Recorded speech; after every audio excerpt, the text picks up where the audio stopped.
फटका. चल लवकर कान पकड. सॉरी बोल ना. कान पकड. कान पकड़ सो सॉरी बोल. ये तो बजा कर. कान पकड़ सॉरी बोल. सॉरी बोल. सॉरी बोल. तेरे को एटीट्यूड मराठी माणसाची माफी माग. ये जो आपने अभी देखा, ये कुछ सफेद पोश गुंडों का भाषाई गुंडा राज है. और गुंडागर्दी का साइंस तो बड़ा सीधा है. जो कमजोर है, बेबस है, उस पे अपनी ताकत दिखाओ. क्या महाराष्ट्र में रहकर मराठी ना आना कोई अपराध है?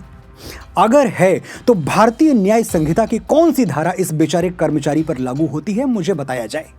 चलिए मैं वो धाराएं बताता हूं जो इन छुटभइये नेताओं पर लागू होती हैं. धारा 124 अपमानजनक भाषा और व्यवहार, जिसके लिए 3 महीने की जेल हो सकती है. धारा 127 जबरदस्ती करना, दबाव बनाना. और धारा 129 डराना, धमकाना. इन दोनों ही धाराओं में 2 से 7 साल की सजा संभव है. और रही बात उस कर्मचारी की जिसे मराठी नहीं आती, तो ना ही यह कानूनी अपराध है, ना ही नैतिक. मैं पिछले 26 सालों से महाराष्ट्र में रहता हूं और मुझे भी मराठी नहीं आती. इस बात पर ना मुझे कोई गर्व है और ना ही कोई शर्मिंदगी. भाषा को लेकर मैं सिर्फ एक उसूल मानता हूं, हमें अपनी मातृभाषा आनी चाहिए. मेरा जन्म उत्तर प्रदेश के अवध प्रांत में हुआ है. हिंदी या अवधी ना आना मेरे लिए गलत है. और अगर आप महाराष्ट्र में जन्मे और पले बढ़े हैं तो आपको और कोई भाषा आए ना आए, मराठी तो आनी ही चाहिए. मेरा बेटा मुंबई में पैदा हुआ, IB बोर्ड में पढ़ता है. घर में किसी को मराठी नहीं आती, ना मराठी का कोई कल्चर है, लेकिन वो बढ़िया मराठी बोलता है. पिछले साल स्कूल में मराठी का टेस्ट हुआ तो उसके 100% अंक आए थे, पूरे 100%. अच्छा, उत्तर भारतीयों का मेरा परिवार, हम सब ने उसकी पीठ थपथपाई थी. शाबाश बेटा, तुमने हमारे कुल और वंश में एक नई भाषा जोड़ दी. इन गुंडों में जरा सी समझ होती, ये जरा से पढ़े लिखे होते तो जान पाते कि भाषाएं भय से नहीं, भावना से सीखी जाती हैं. मैंने 10 साल पहले मराठी के महान लेखक श्री शिवाजी सावंत की रचना मृत्युंजय का हिंदी अनुवाद पढ़ा. अनुवाद इतना सुंदर था कि मैं सोच में पड़ गया, ओरिजिनल भाषा में यह रचना कितनी चमत्कारी होगी. इसी दौरान श्री विजय तेंदुलकर के मराठी नाटकों का हिंदी अनुवाद भी पढ़ा. घासीराम कोतवाल और सखाराम बाइंडर इतने बेहतरीन लिखे हुए ड्रामे हैं कि मैं तड़प के रह गया. काश मुझे मराठी आती और मैं अनुवाद नहीं, ओरिजिनल का आनंद ले पाता. जब भी मैंने संत तुकाराम के अभंग सुने, भगवान पंढरीनाथ के गीत सुने, कोई मराठी कविता या नॉवल पढ़ी, हर बार कोशिश की कि इस सुंदर भाषा को और करीब से जानूं. लेकिन ह्यूमन एनाटॉमी का सिद्धांत है कि ब्रेन के लैंग्वेज सेंटर्स समय के साथ उतने एक्टिव नहीं रह जाते.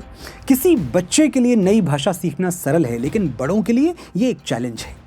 ये मॉल का कर्मचारी जिसके साथ गुंडागर्दी की जा रही है, जरा सोच के देखिए, पूरी संभावना है कि यह मुंबई के किसी आउटस्कर्ट पर रहता हो. रोज काम पर आने और वापस जाने के लिए 3 से 4 घंटे सड़क और ट्रेन पर गुजारता हो. बच्चों के साथ खेलने और सोने के लिए 6 घंटे मुश्किल से निकलते होंगे. क्या करे ये, उसी में मराठी भी सीख ले. और तुम जो मराठी के ठेकेदार बने घूम रहे हो, जिंदगी भर महाराष्ट्र में रहोगे, कभी किसी दूसरे स्टेट में नहीं जाओगे. कर्नाटक में कन्नड़ ना बोलो तो रिक्शे वाले डांट के नीचे उतार देते हैं. क्या करोगे बेंगलोर जाओगे तो. तमिलनाडु में तमिल वर्सेस अदर लैंग्वेजेस, ये मुद्दा पहले ही गरमाया हुआ है. कभी चेन्नई चले गए तो पता चलेगा यहां बोई हुई फसल वहां काटनी पड़ रही है. और कौन है इस देश में जो भारत में रहने के लिए संविधान की सभी 22 भाषाएं सीखेगा? तुम सीखोगे?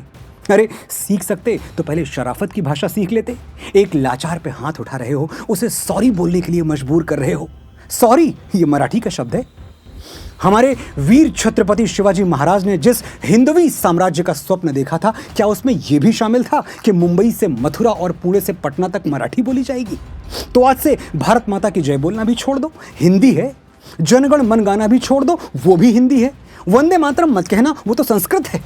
अरे अपनी छोटी सोच से महाराष्ट्र के उच्च आदर्शों और मां मुंबा की सबको समेट लेने वाली पवित्र गोद का अपमान मत करो. 47 में भारत के 2 टुकड़े हुए थे जो आज तक चुभ रहे हैं. भाषा के नाम पर बंटे तो इस देश के कम से कम 28 टुकड़े होंगे. समेट पाओगे? मेरे घर पे पत्थर फेंकने से पहले एक बार मेरी बात पे विचार जरूर करना. जय हिंद, जय महाराष्ट्र, जय हिंदी, जय मराठी. मी तुमचा आभारी आहे.